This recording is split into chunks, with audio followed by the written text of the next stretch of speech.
Okay, so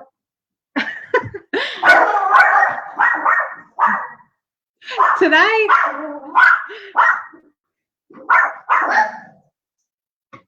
is a hot mess. Brandon, will you type that it's working now?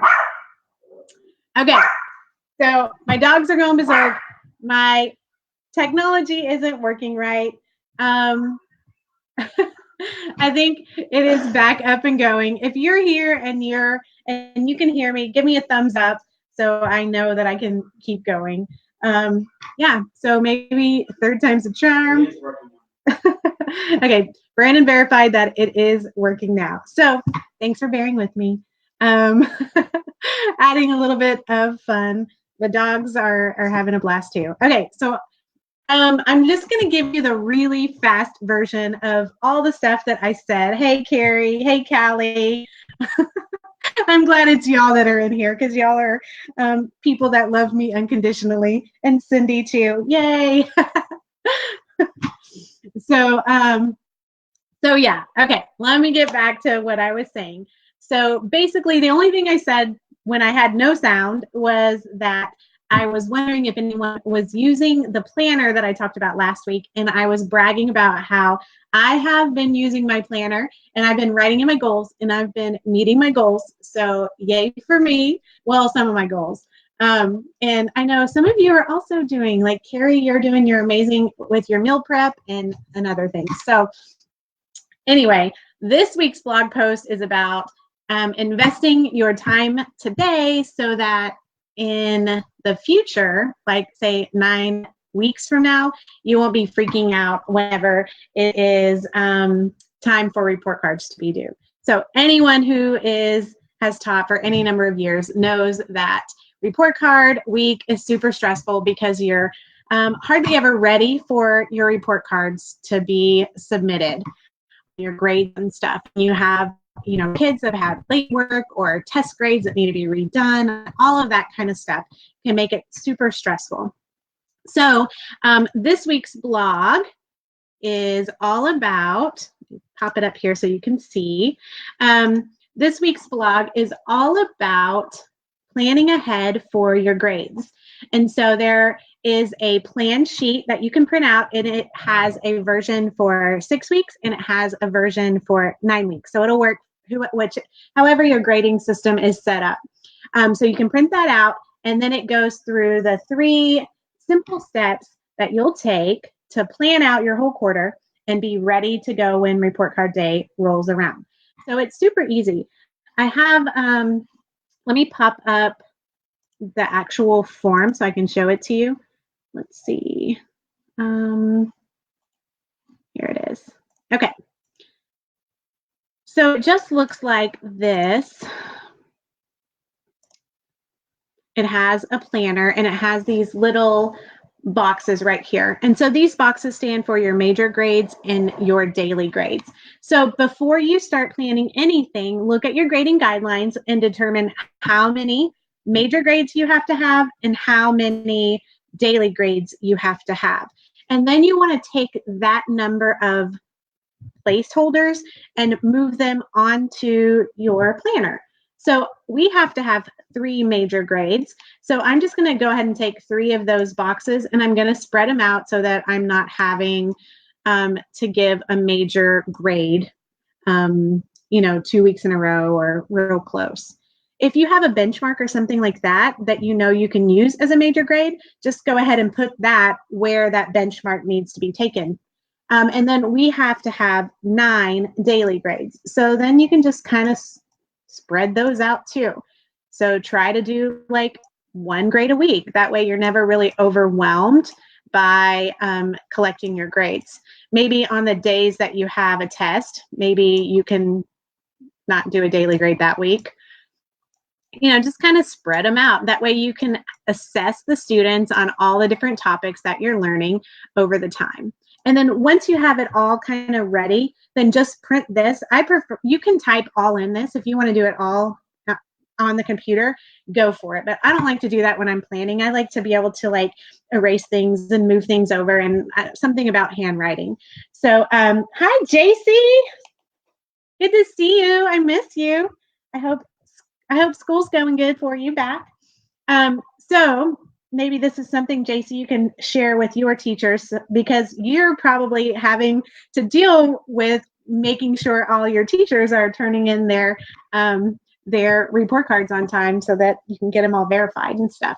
So anyways, once you have kind of, this is the skeleton of the minimum number of grades. Now, you can take as many grades as you want. You can always do more.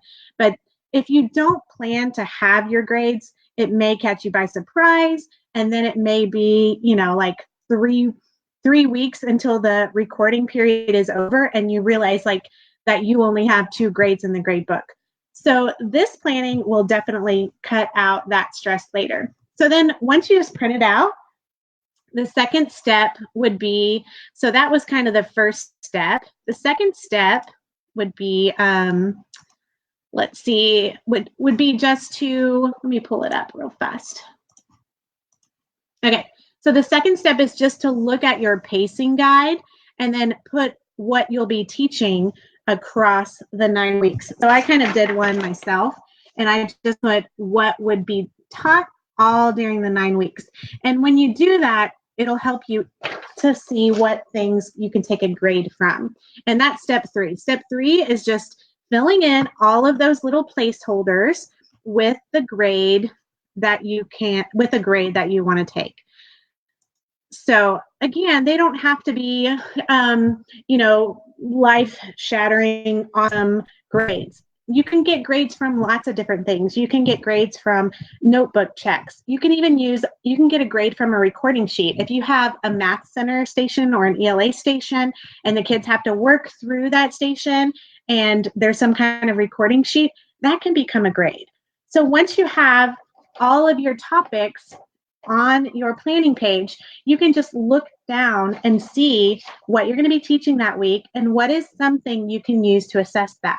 Now, if your team gets together and they work well together in a PLC or even just a planning period, you might already have some long-term planning done. That's awesome if you do. It'll make this process so much easier. But if you don't, you don't have to know everything you're going to be doing for the whole quarter to know what you're going to get a grade from. Just say this week, the first week, we're learning about input-output tables. Just think about some lesson you've done in the past or some activity that you have, maybe a digital activity that you use Google Slides for. Just think of what you already have and just pick one thing that you can take for a grade with that topic. So you don't have to know what you're doing every day. Just think about what is one thing I can do. Later on, we have area and perimeter. If you always do a same project, maybe you do that robot project or, I don't know, plan a house project for area and perimeter, let that be your grade. You kind of already have some ideas of what you'll be teaching. Fill in your major grades, fill in your daily grades, and then you're good to go. You can take off some of that stress of feeling behind. And the last part, kind of the part that I love, is just up in this top corner, and it's a checkoff sheet. And I love checkoff sheets because they help me to feel like I've accomplished something. And so every week, once you've taken those grades and you put them in your grade book and your whole thing's done, no gaps, no absent work, no retakes, or when you're completely done, you get to check it off your list and be done. And that's a good feeling to get things checked off your list. So this will be awesome to add to our long-range planning meetings. Yeah, long-range planning meetings can be overwhelming because when people get together in a PLC, well, first off, you may have some different personality types that are coming together and trying to mesh. And so if there's already this overwhelming feeling, planning out the whole 9 weeks can be just too much. But if you have something simple like this, where all you're really doing is outlining the major things, what you're going to take a grade on, your major grades and your tests or your compositions or major projects, and your daily grades, if you just get that down, first off, it'll be great because your whole team will be in alignment. And then if you have kids in different, or maybe like siblings or twins or cousins or something that are in different classes, they always appreciate it when the teachers are doing and assessing the same thing. And lots of schools have policies to where the teachers do have to give the same assessments and take the same grades. So thanks, Cindy.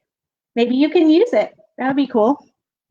So anybody have any questions or tips for what they do to make sure that report card day doesn't sneak up on them and bite them in the butt?